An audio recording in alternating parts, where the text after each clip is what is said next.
Estamos dentro del artículo del credo que hace referencia a nuestra fe en la Iglesia.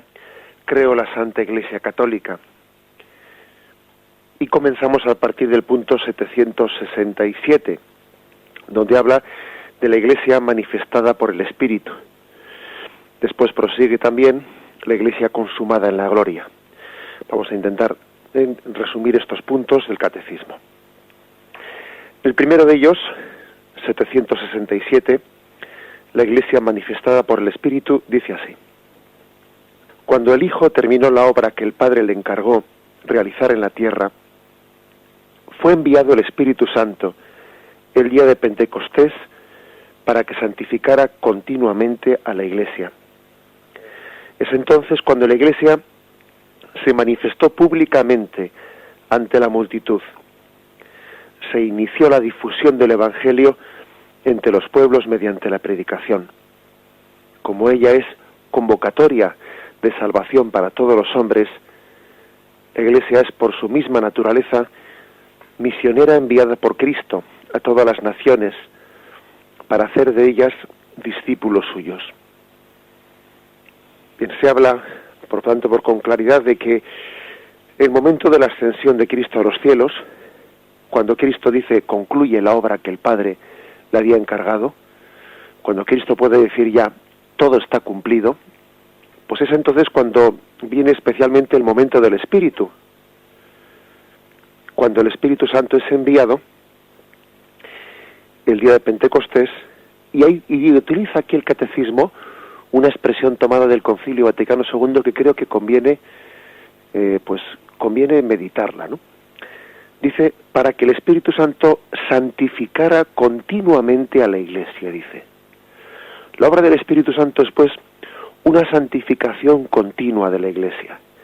La Iglesia tiene que estar en un proceso de continua santificación.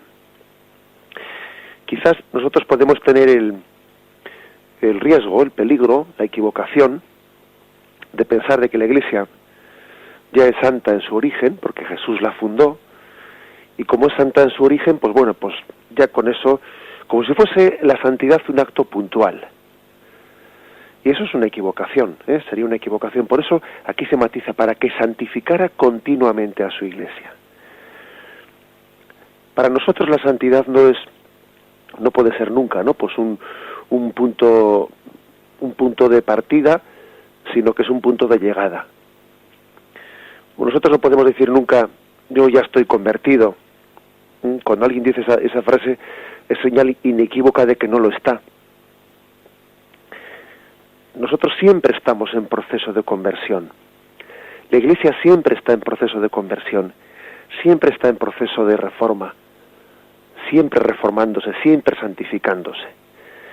Por eso subraya aquí, santificará continuamente a la Iglesia. Hay un proceso interior de santificación que no va a terminar nunca, o sea, nunca.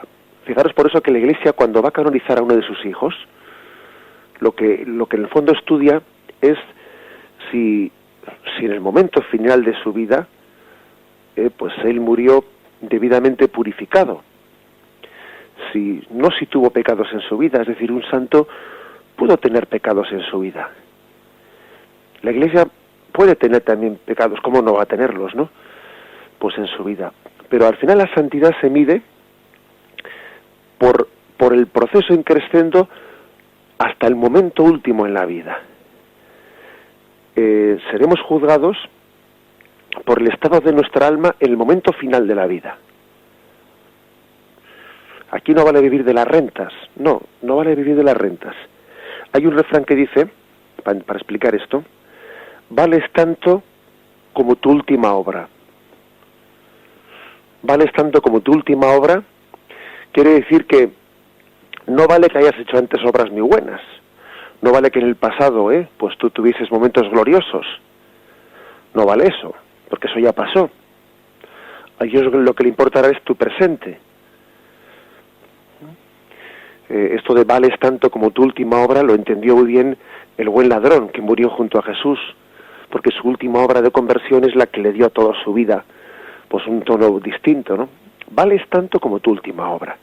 Ante Dios no somos el promedio de nuestra vida. Dios no nos va a juzgar, o sea, no va a ver el estado de nuestra alma como diciendo, bueno, vamos a hacer un promedio entre cómo fue su vida de pequeño, de joven, de adulto, de anciano. No, no. Para Dios valemos tanto como el momento presente. Como el momento presente. Esto en el fondo es, no sé, pues valorar, ¿no? Valorar la importancia del crecimiento. Valorar tanto la importancia del crecimiento. Es ni más ni menos. A veces yo les he puesto un ejemplo a los niños en la catequesis, ¿no? Y diciéndoles, bueno, ¿y qué será más importante, tu primera comunión o tu segunda comunión? ¿Y qué será más importante, tu segunda comunión o tu tercera comunión? Pues evidentemente la más importante es la última comunión que has hecho, no aquella que hiciste aquel día. Aquello sirve de poco si en este momento,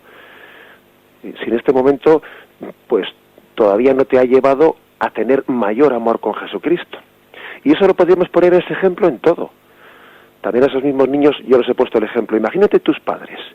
¿Qué será más importante? ¿El sí te quiero mucho que se dijeron el día de la boda o el que se tienen que decir esta mañana? ¿De qué sirve que se dijesen hace 15 años que se querían muchos delante de un altar si ahora ese amor pues no se mantiene y no ha crecido? Si ha ido a menos, sirve de poco. Por lo tanto hay que decir, vales tanto como tu última obra. La santidad vale en la medida en que vaya creciendo. Por eso aquí este punto del catecismo insiste que el Espíritu Santo tiene la tarea de santificar continuamente a la Iglesia. Aquí no vale el promedio, no vale lo de antes. Aquí no vale vivir de las rentas. Aquí no vale establecerse, ¿no? Sentirse cómodo. No, sino que tenemos que sentir como, pues yo diría, como un acicate interior, como una llamada constante y continua a la conversión, a la santidad. La Iglesia siempre está en proceso de santificación. Los que formamos parte de la Iglesia siempre nos tenemos que sentir insatisfechos. Insatisfechos, ¿no? Con sed de santidad, con deseo de santidad, con deseo de crecer. El mejor signo de ir en el buen camino, ir por el buen camino, ir según la voluntad de Dios, pues posiblemente sea sencillamente la insatisfacción, el deseo de santidad. Ese es el mejor signo. Y añade un punto más, ¿no? Aquí habla de que la Iglesia es la convocatoria. La Iglesia es convocatoria de salvación para todos los hombres. Convocatoria. Hoy en día, pues quizás cuando se habla de estos términos de que Dios le dio a la Iglesia la misión, la tarea de ir por todas las naciones para hacer discípulos, aquí pone el texto de Mateo 28, 19, 20, id pues y haced discípulos a todas las gentes, bautizándolos en el nombre del Padre y del Hijo y del Espíritu Santo, y enseñándoles a guardar todo lo que yo os he mandado. Y aquí que yo estoy con vosotros todos los días hasta el fin del mundo. Bueno, yo haría un comentario. Si la Iglesia dice que es convocatoria de salvación, tiene en su propio ser la misión de ir y hacer discípulos. En nuestra cultura, esto puede llegar, estamos en una cultura tan secularizada, que esta frase que hemos dicho, que la Iglesia está llamada a convocar a hacer discípulos, ¿no? Esa frase puede llegar a sonar mal.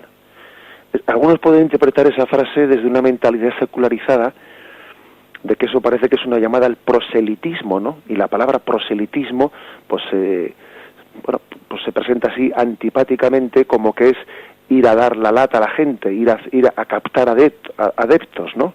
O sea, con esa especie de término peyorativo, ir a captar adeptos, algo así. Y claro, evidentemente eso, pues esa forma antipática o no sé, o ridiculizada de entender este mandato de Jesús es no comprender lo que es el celo apostólico. Porque cuando alguien tiene un tesoro en su corazón, pues siente la necesidad imperiosa de comunicarlo. Y cuando alguien ama a otra persona, siente la necesidad imperiosa de desearle lo mejor a la persona amada. Y quien está lleno del Espíritu Santo, la Iglesia que está habitada por el Espíritu Santo, siente la necesidad imperiosa de comunicar ese espíritu, de comunicar el amor de Jesús, la noticia de Jesús a todo el mundo. Así pues, lo que este mundo entiende por proselitismo, lo que este mundo entiende pues por mira con recelo, que es eso de, bueno, pues de ir a hacer apostolado, lo mira con recelo, porque parece que estás molestando, estás sacando fuera de ti, fuera de tu conciencia, ¿no? Pues unas ideas religiosas que parece que este mundo secularizado te admite que las tengas dentro de ti, pero no que las exteriorices, ¿eh? Porque este mundo entiende como el dogma supremo el de la tolerancia, ¿eh? Te tolero, que tú pienses lo que tengas que tolerar, pero vamos, no pretendas, como se dice popularmente, comer el coco, comer el coco a nadie. Este mundo confunde celo apostólico con proselitismo. Este mundo confunde hacer discípulos con captar adeptos, así dicho de una manera peyorativa, como a veces se utiliza ese término. ¿Por qué? Porque cuando este mundo vive en base a una tolerancia que es casi, pues, cada uno que piense lo que quiera y en el fondo sálvese quien pueda, ¿no? Pero esa tolerancia, como valor supremo, en el fondo es una indiferencia. Uno siente indiferencia ante lo que el otro piense. Bueno, me es igual. La tolerancia, tal y como estamos aquí viviéndola, es signo de indiferencia. Con tal de que no me molestes, tú piensa lo que quieras, pero a mí no me molestes, no me digas nada. Nosotros, sin embargo, no creemos únicamente en una tolerancia, creemos en el amor al prójimo, y del amor viene el deseo del apostolado. Del amor se deriva el celo apostólico. Por eso no nos dejemos engañar por las palabras, que cuando aquí se habla de tolerancia, en el fondo es indiferencia.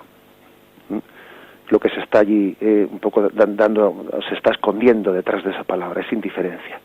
Y cuando nosotros hablamos de apostolado, cuando nosotros hablamos de sentido misionero, de ir y hacer discípulos, ¿no? Pues estamos hablando de amor, estamos hablando de desear lo mejor a nuestros hermanos amados. La Iglesia pues dice que es convocatoria de salvación. Convocatoria de salvación.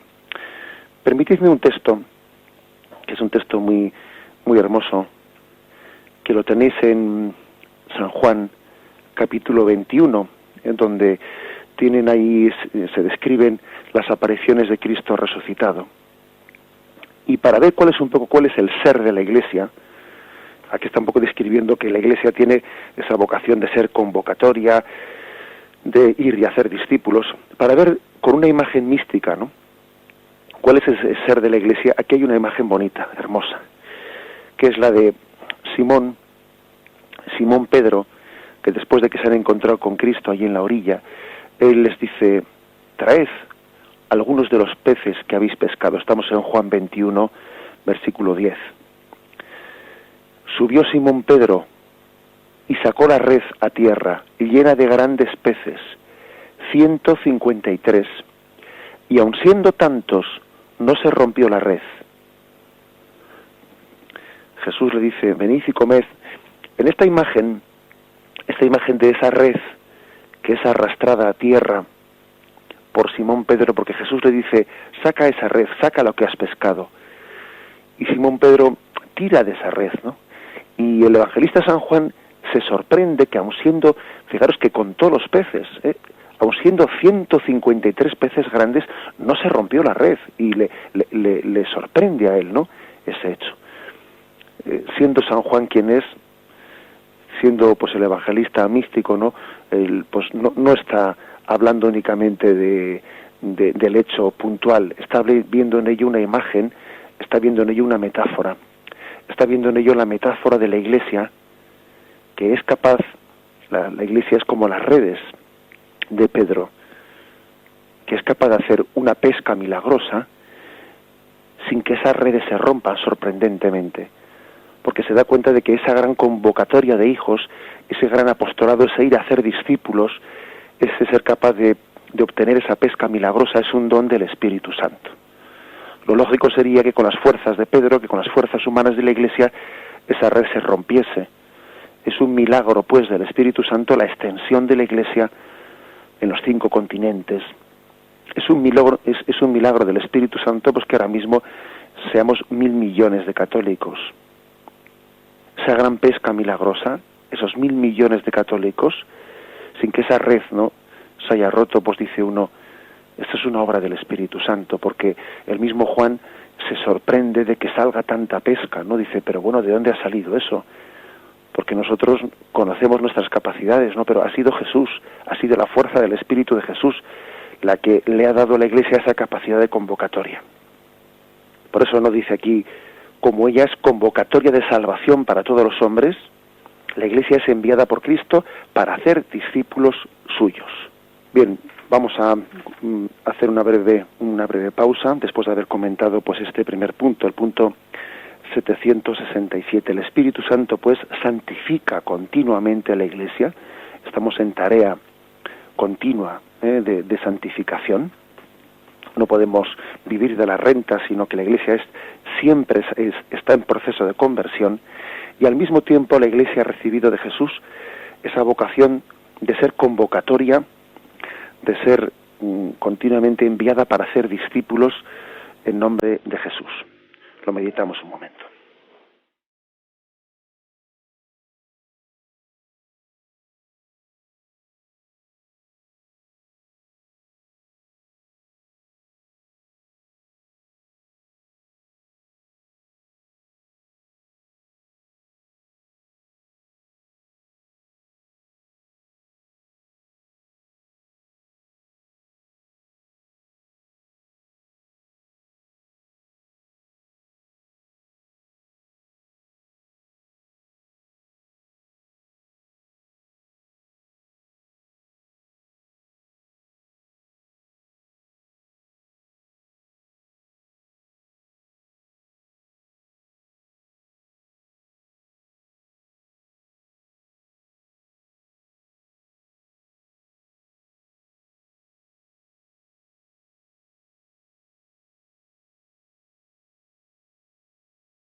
Dice así el punto 768. Para realizar su misión, el Espíritu Santo la construye y dirige con diversos dones jerárquicos y carismáticos. La Iglesia, enriquecida con los dones de su fundador y guardando fielmente sus mandamientos del amor, la humildad y la renuncia, recibe la misión de anunciar y establecer en todos los pueblos el reino de Cristo y de Dios. Ella constituye el germen y el comienzo de este reino en la tierra. Bueno, yendo por partes en este punto. Lo primero que dice es que el Espíritu Santo construye la Iglesia.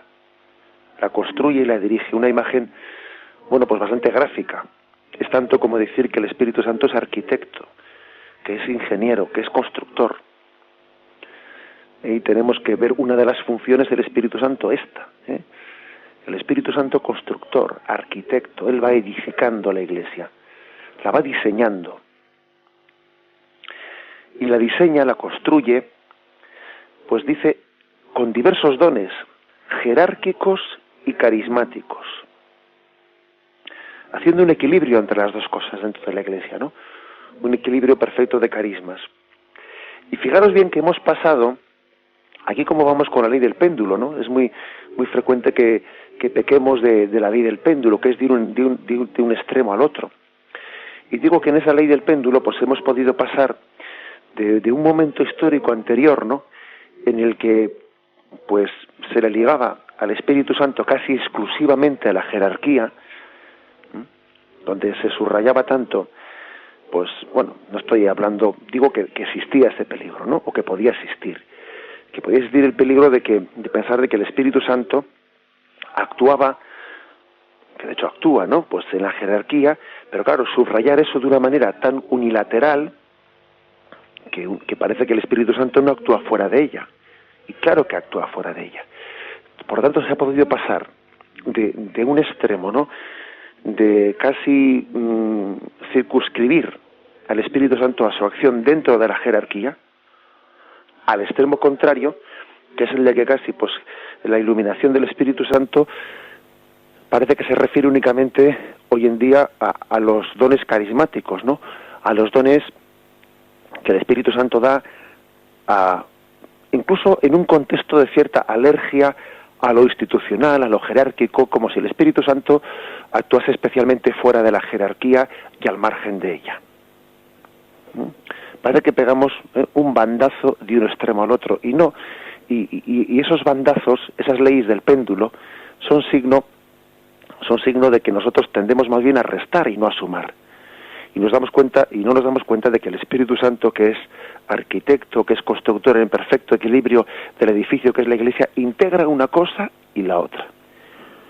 Y al Espíritu Santo, al mismo tiempo que está iluminando al Papa y al Colegio Apostólico y al Concilio, al mismo tiempo está iluminando pues a los santos, a la Madre Teresa de Calcuta, al último de las madres que cuida de sus hijos, al enfermo que está en el hospital para que ofrezca sus sufrimientos. El Espíritu Santo es capaz de hacer todo eso a la vez sin contradecirse, sino integrándolo, complementándolo y haciendo de todo ello una unidad maravillosa. Cada uno en su sitio, ¿no?, y el Espíritu Santo en el de todos. Por eso tengamos mucho cuidado de cuando se habla en estos términos, no oponer, sino más bien componer todo.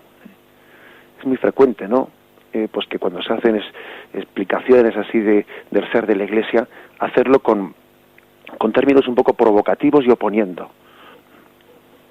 El Espíritu Santo no está tanto en la jerarquía, sino que está en los pobres que creen. No, pero ¿por qué para afirmar una cosa tienes que negar la contraria? No niegues una cosa para afirmar la otra. Afirma una cosa afirmando también la otra. Por eso insistamos en esto. El Espíritu Santo da a la Iglesia, la construye con dones jerárquicos y con dones carismáticos. Y una cosa no quita la otra. Acordaros como ya en algún programa anterior, pues tuvimos ocasión de hablar de que la Iglesia tiene como dos perfiles, ¿no? Dos perfiles, se dice, el perfil petrino y el perfil mariano. El perfil petrino pues hace referencia al perfil ministerial de la Iglesia, el perfil jerárquico. Bueno, pues Dios dio al Colegio Apostólico unos dones jerárquicos, ¿no? Y el Espíritu Santo ilumina a través de esa misión jerárquica, ilumina pues para regir la Iglesia, para gobernarla, para iluminar también la fe, para enseñarla, para preservarla del error, para interpretar la Sagrada Escritura. Pero también hay un perfil mariano, y ese perfil mariano que está prefigurado pues especialmente por la Virgen María, ¿no?, pero también por todos aquellos que han recibido ese don del servicio y de la entrega, pues bueno, pues especialmente se traduce no tanto en esa encomienda de gobierno jerárquica, ¿no?, sino pues en un montón de funciones de servicio y de entrega servicial en el amor, que al final pues es lo que hace que el amor sea práctico, ¿no?, y se traduzca en obras de amor. Entonces, el perfil petrino y el perfil mariano son dos perfiles que se complementan perfectamente. Dicho esto, pues pasamos a la siguiente frase. Después de haber dicho que el Espíritu Santo es el constructor que construye la Iglesia y la construye con dones jerárquicos y a su vez también con dones carismáticos. Después de eso añade un punto más diciendo que la Iglesia está enriquecida, o sea que el Espíritu Santo hace una función muy importante, que es guardar en la Iglesia los dones de su fundador.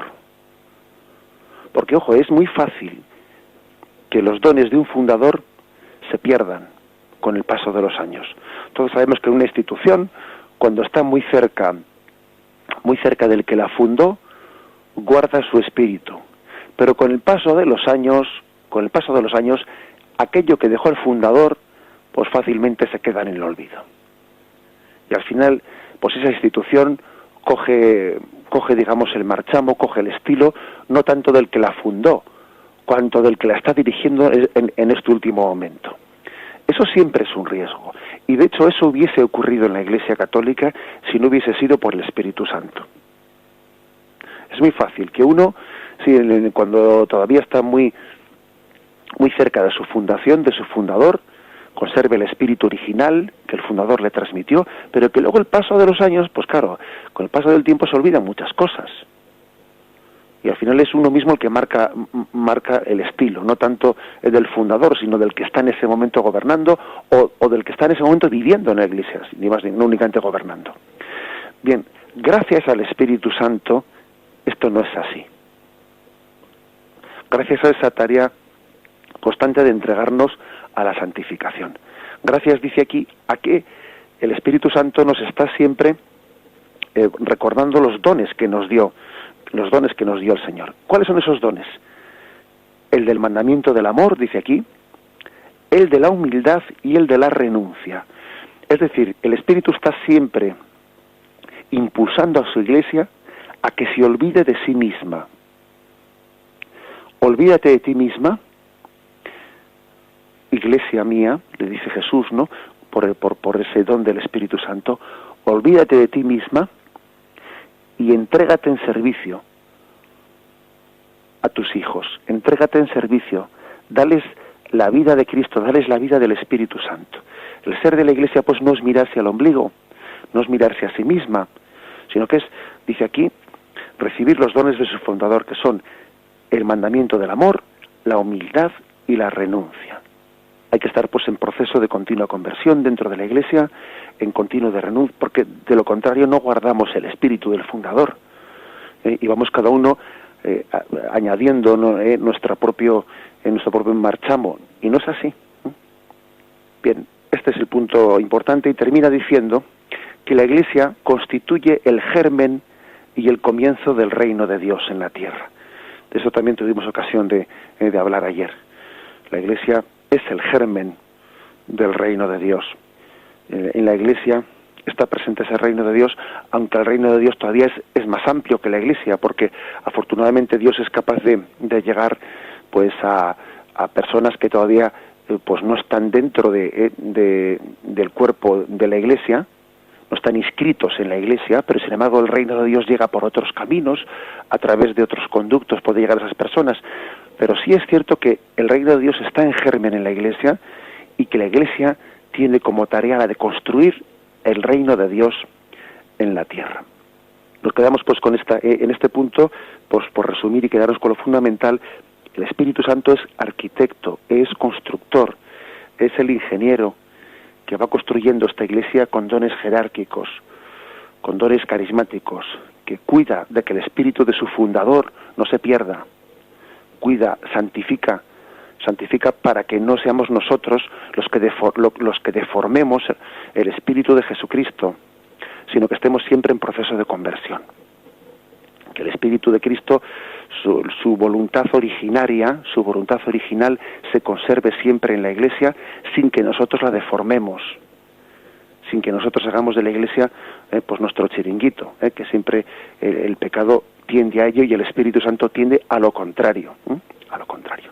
Lo meditamos brevemente antes de pasar al último punto.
Y dice este último punto del Catecismo 769, la Iglesia consumada en la gloria. La Iglesia solo llegará a su perfección en la gloria del cielo, cuando Cristo vuelva glorioso. Hasta ese día la Iglesia avanza en su peregrinación a través de persecuciones del mundo y de los consuelos de Dios. Aquí abajo ella se sabe en exilio, lejos del Señor, y aspira al advenimiento pleno del reino, y espera y desea con todas sus fuerzas reunirse con su Rey en la gloria. La consumación de la Iglesia en la gloria y a través de ella la del mundo no sucederá sin grandes pruebas. Solamente entonces los justos desde Adán, desde el justo Abel hasta el último de los elegidos, se reunirán con el Padre en la Iglesia universal. Llama la atención, el hecho de que diga aquí que la Iglesia espera y desea con todas sus fuerzas reunirse con su Rey en la gloria, porque solamente llegará allí a la perfección. Bueno, esto la verdad es que esto se diga de la Iglesia es una gran lección para nosotros, porque también en el fondo nosotros somos Iglesia. Y creo que todos nosotros debemos de tener, ¿no? Pero yo creo que tenemos, no únicamente debemos de tener. Tenemos la satisfacción de saber que en esta vida no encontramos la plenitud que buscamos. No encontramos el deseo de santidad, ¿no? El deseo de bondad y de amor pleno que uno busca, pues esta vida se le queda pequeña, se le queda corta, Se da cuenta de que aquí ese deseo que tenemos, que el Espíritu Santo ha puesto en nosotros de santidad plena y de pleno amor, pues, y de plena felicidad, nos sentimos insatisfechos, ¿no? Bueno, pues esa insatisfacción solamente podrá ser plenamente cumplida en el cielo. Por eso, en esa insatisfacción debe de está escondida detrás de ella el hambre del cielo. Cuando uno siente insatisfacción, en vez de amargarse, lo que tiene que pensar es que detrás de esa insatisfacción está escondido el hambre del cielo, el hambre de Dios, que solamente Él va a poder saciar, que solamente la contemplación, pues con el Cristo glorioso, con el Rey glorioso, como dice aquí, ¿no?, nos va a poder llegar a saciar plenamente. Acordaros de aquel pasaje del Evangelio, cuando María Magdalena llora junto al sepulcro de Jesucristo. Todavía ella no sabe que Jesús ha resucitado, ¿no? Dicen, ¿por qué lloras? Le dice el hortelano, porque se han llevado a mi Señor y no sé dónde lo han puesto. En esta vida lloramos, en esta vida el verdadero sufrimiento está en no poseer plenamente a nuestro Señor. Él está aquí con nosotros, pero como no podemos verle, como no podemos gozar plenamente de Él, lloramos y sufrimos. Dios aquí está con nosotros, claro, pero está aquí en su Iglesia, mora en ella, pero también sufrimos pues porque no le podemos poseer plenamente y no podemos gozar de Él plenamente, porque, bueno, por la limitación que supone nuestra condición carnal y nuestro pecado. Por eso yo creo que lo primero que hay que decir en este punto es la importancia de que tengamos hambre y sed del cielo. Es más, yo creo que para que entendamos bien lo que es la Iglesia, tenemos que pensar no solo en la Iglesia peregrinante aquí de la tierra, sino que hay que pensar en la Iglesia celestial y en la Iglesia purgante. Para que tengamos una imagen equilibrada de la Iglesia, cuando nos hablen de la Iglesia no tenemos que limitarnos a la Iglesia aquí de la tierra, no, tenemos que pensar también en la Jerusalén celestial, en el coro de los santos que alaban a Dios, o en la Iglesia purgante que se está purificando para llegar a ver el rostro de Dios. De lo contrario, no tendremos una imagen equilibrada. Estamos como viendo una parte de la Iglesia, pero esa parte es incompleta. Lo mejor de la Iglesia es lo otro. Luego no te quedes con la imagen más corta de la Iglesia. Amplía tu horizonte y date cuenta que la imagen plena de la Iglesia es también la Iglesia de la Jerusalén celestial, la Iglesia consumada en la gloria. Y bueno, y añade una cosa más a este punto del catecismo, que mientras que llegamos ahí nos toca, bueno, pues que nos toca sufrir, dice aquí, que habrá pruebas grandes, habrá pruebas importantes de purificación que nos harán sufrir a la Iglesia y a los miembros que la formamos. Se cita un texto el texto 2 Corintios, capítulo 5, versículo 6, dice: así pues, siempre llenos de buen ánimo, sabiendo que mientras que habitamos en el cuerpo, vivimos lejos del Señor. Como diciendo, bueno, mientras que estemos un poco sujetos a nuestra condición carnal en esta vida, mientras que, pues no se consume en la gloria nuestro encuentro con Dios, pues vivimos una insatisfacción, y además, como dice aquí el catecismo, que esa consumación no sucederá sin grandes pruebas. Y esas grandes pruebas la Iglesia las ha experimentado toda su vida, toda su historia. Las persecuciones, tantos martirios, tantas incomprensiones, tantos problemas internos, tantas cosas, ¿no? Pues todas esas pruebas han purificado a la Iglesia, la están purificando, la purificarán más. El Señor permite que su Iglesia sea perseguida, pues porque Él sabe así que de esa forma la purifica. Y en esa, pues podemos decir, en esa providencia de Dios, cuando Dios quiere que su Iglesia sea más auténtica, sea más conforme al Espíritu Santo, pues permite algunas persecuciones y así nos purificamos más. Nos purificamos más y pues el Señor sabe hacer las cosas, ¿no? Pero dice incluso una frase dice que la Iglesia vive en el exilio. Ojo con esta frase, que parece que hasta suena mal decirla, pero es cierto, porque uno diría, bueno, ¿qué es eso del exilio? Si parece que eso es como si estuviésemos evadidos de la realidad, como si fuese una espiritualidad desencarnada. No, si es que es así. Vivimos en el exilio porque nuestra patria definitiva está en el cielo.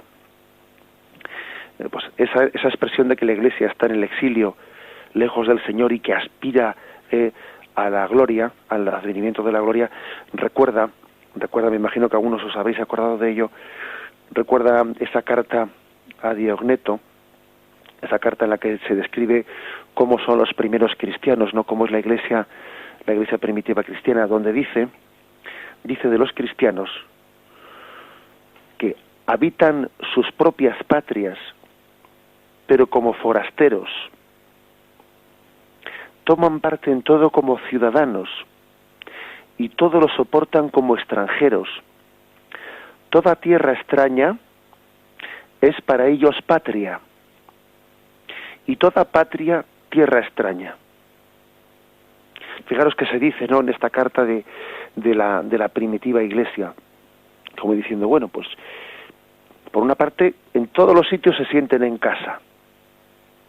Ese es igual un sitio que el otro, sin estar atados a apegos de lugares, ¿no? Apegos de amores a estas patrias de la tierra, que en el fondo esos son apegos que nos pueden llegar a hacernos olvidar de que nuestra patria definitiva es la Jerusalén celestial. Para nosotros cualquier patria es nuestra casa, y también cualquier patria en esta vida nos sentimos en casa y como extraños, las dos cosas. Dice aquí, toda tierra extraña es para ellos su patria, y toda patria es tierra extraña para ellos. Porque tenemos una doble ciudadanía, En la Iglesia mantenemos una doble ciudadanía, un doble pasaporte. La ciudadanía terrena y la ciudadanía del cielo. Y es bueno que cada uno de nosotros, pues dentro de su sensibilidad, haga su pequeño examen de conciencia y diga, dentro de ese doble pasaporte que tengo yo, ¿cuál es el que tengo más olvidado? ¿El pasaporte de la ciudadanía terrena o el pasaporte de la Jerusalén celestial? Porque alguno quizás pues haya que decirle que tiene que implicarse más en la construcción del reino en esta tierra, alguno hay que decirle que tiene que implicarse más pues en sus deberes sociales, etcétera, pero posiblemente también a muchísimos hay que decirles, oye, ese otro pasaporte que lo tienes allí en algún cajón, desempólvalo, porque te recuerdo que tú tienes también un pasaporte de la Jerusalén celestial, y no solo de la Jerusalén de la tierra. Tenemos un doble pasaporte, cada uno tiene que ver cuál de los dos lo tiene más olvidado, cuál de los dos está más empolvado, ¿no?, en su cajón. Pero podríamos llegar a insistir, terminar insistiendo, mejor dicho, pues que la Iglesia vive con conciencia de estar en el exilio, y que su consumación se dará únicamente pues en el encuentro con con Cristo glorioso en la Jerusalén celestial, donde la Iglesia contempla cuál es su verdadero ser, donde la Iglesia ya se purifica plenamente. Incluso permitidme como conclusión de este punto, ¿no?, que es el último que hoy comentamos, pues terminar insistiendo en eso que hemos dicho. Si queremos tener una verdadera imagen de la Iglesia, cuando se nos hable de la Iglesia, pensemos también en la Iglesia celeste. Pensemos en la Iglesia gloriosa. Pensemos también en la Iglesia purgante, en la Iglesia que está purificándose el camino del cielo, por la cual rezamos. También las almas de purgatorio que interceden por nosotros. Pensemos en todo eso. De lo contrario, nos vamos a quedar con una imagen verdaderamente parcial, y todo lo que es parcial pues acaba siendo pues falso. Cuando uno le hablan de la Iglesia y únicamente pues piensa en su párroco, piensa en el sacristán, piensa en lo que en la tele han dicho y no sé qué, pues claro, se queda con una imagen que es una imagen verdaderamente pues limitadísima del misterio de la Iglesia, que es mucho más profundo. Bien, concluimos de esta forma el comentario de estos 3 puntos: la Iglesia manifestada por el Espíritu Santo y la Iglesia consumada en la gloria. Vamos a dar paso ahora a la intervención de los oyentes para poder formular sus preguntas, sus consultas, para hacer también sus aportaciones. Podéis llamar al teléfono 917 107 700. 917 107 700.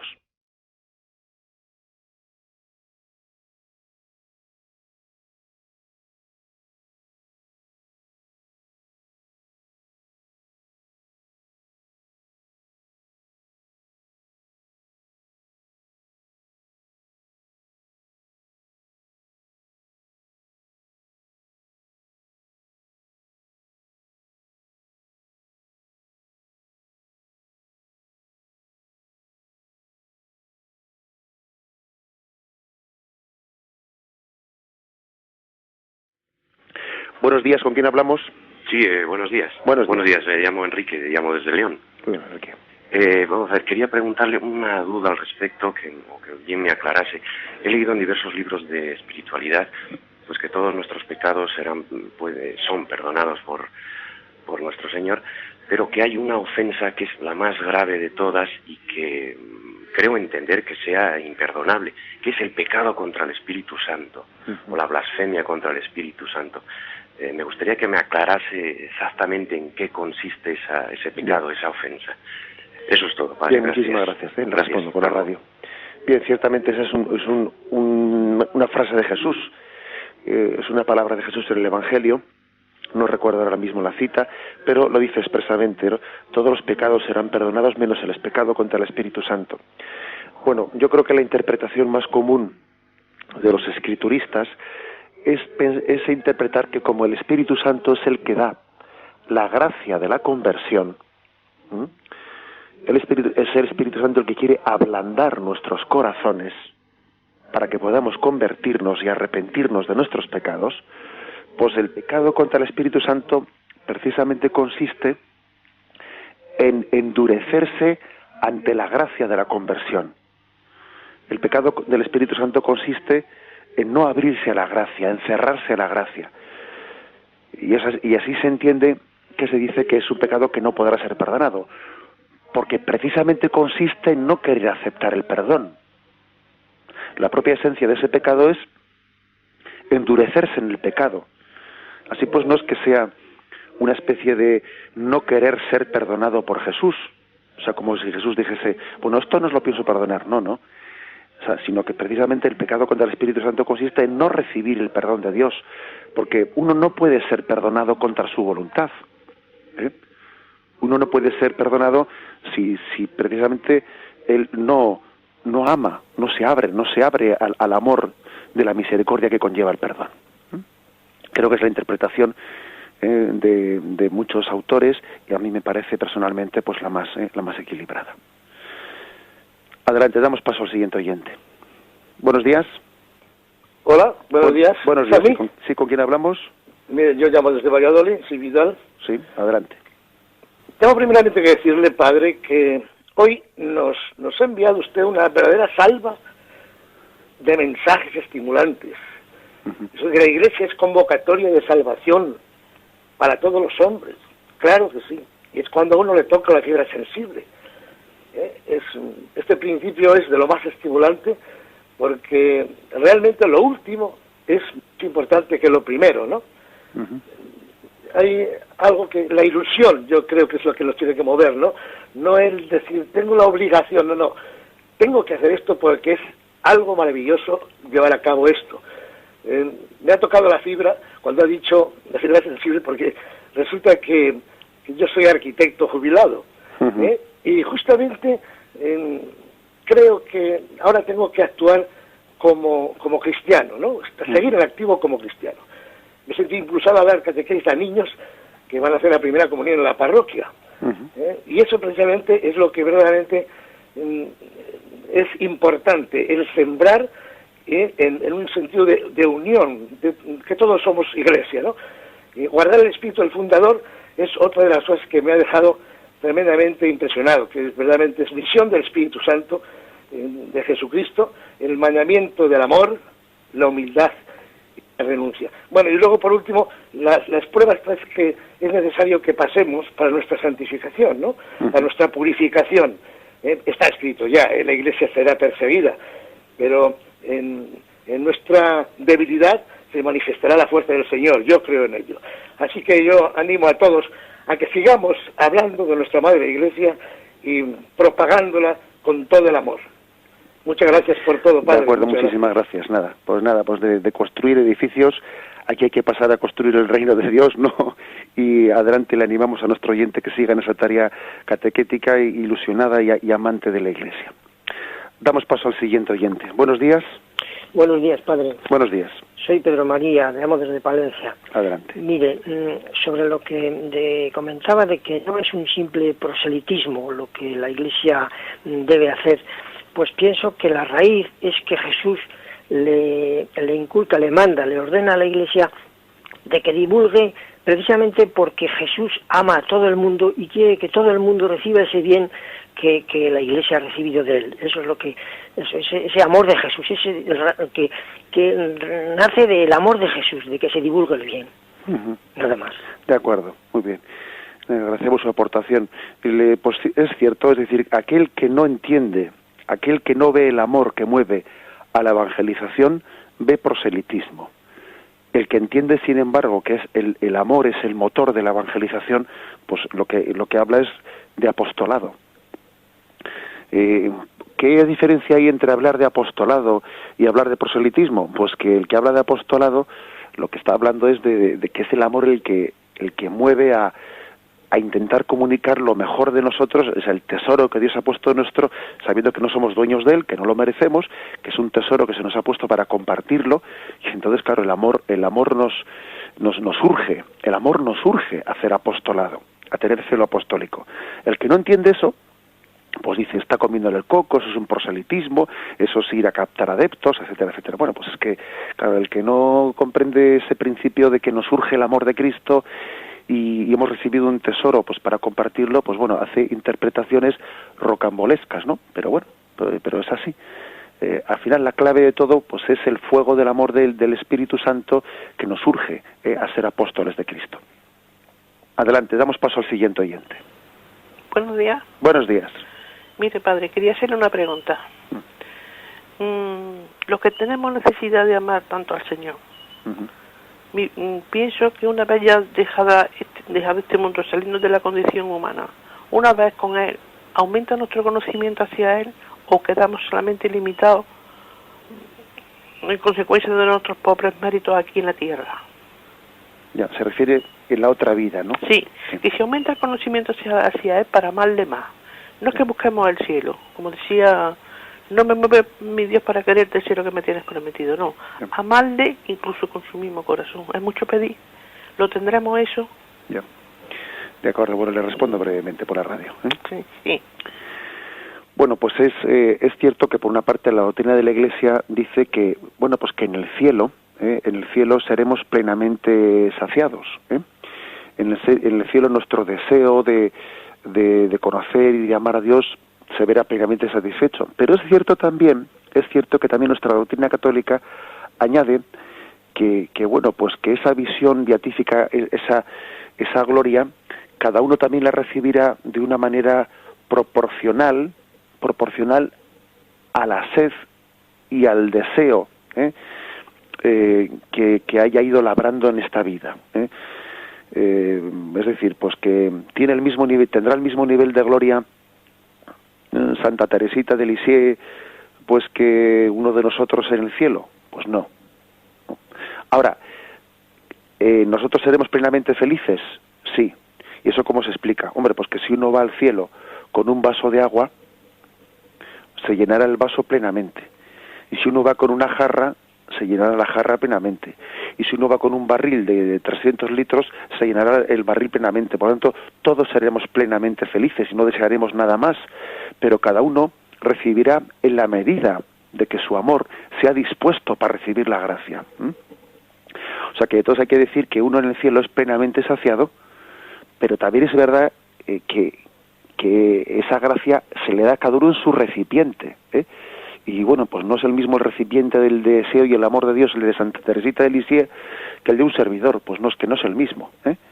Ahora, eso sí, cada uno en nuestra medida seremos plenamente saciados pues en la gloria de Dios por el Señor. Adelante, damos paso al siguiente oyente. Buenos días.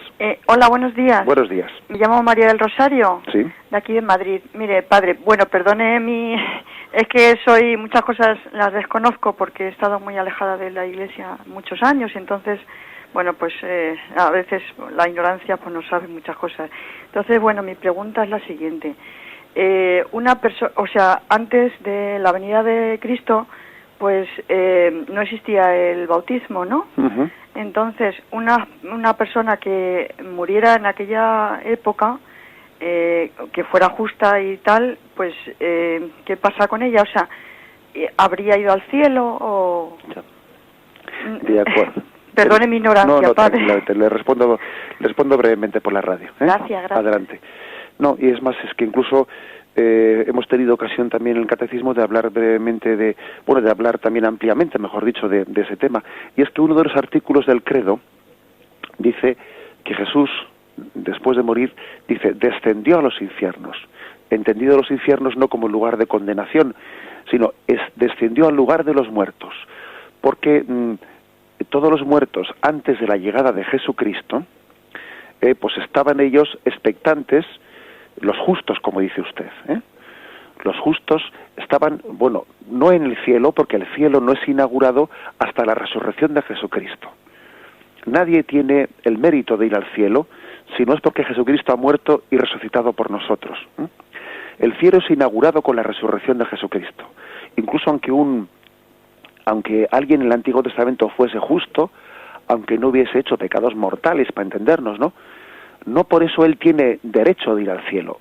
El cielo no es un derecho que nadie obtenga porque él sea buenecito, sino que el cielo supera nuestros méritos.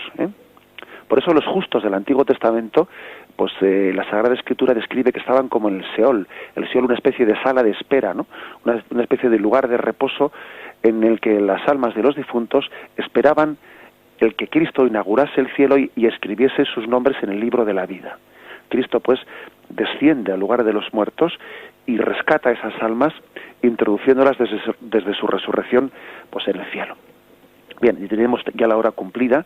Damos gracias al Señor por haber podido tener este comentario del Catecismo. Continuaremos, Dios mediante, a partir del punto 770. Alabado sea Jesucristo.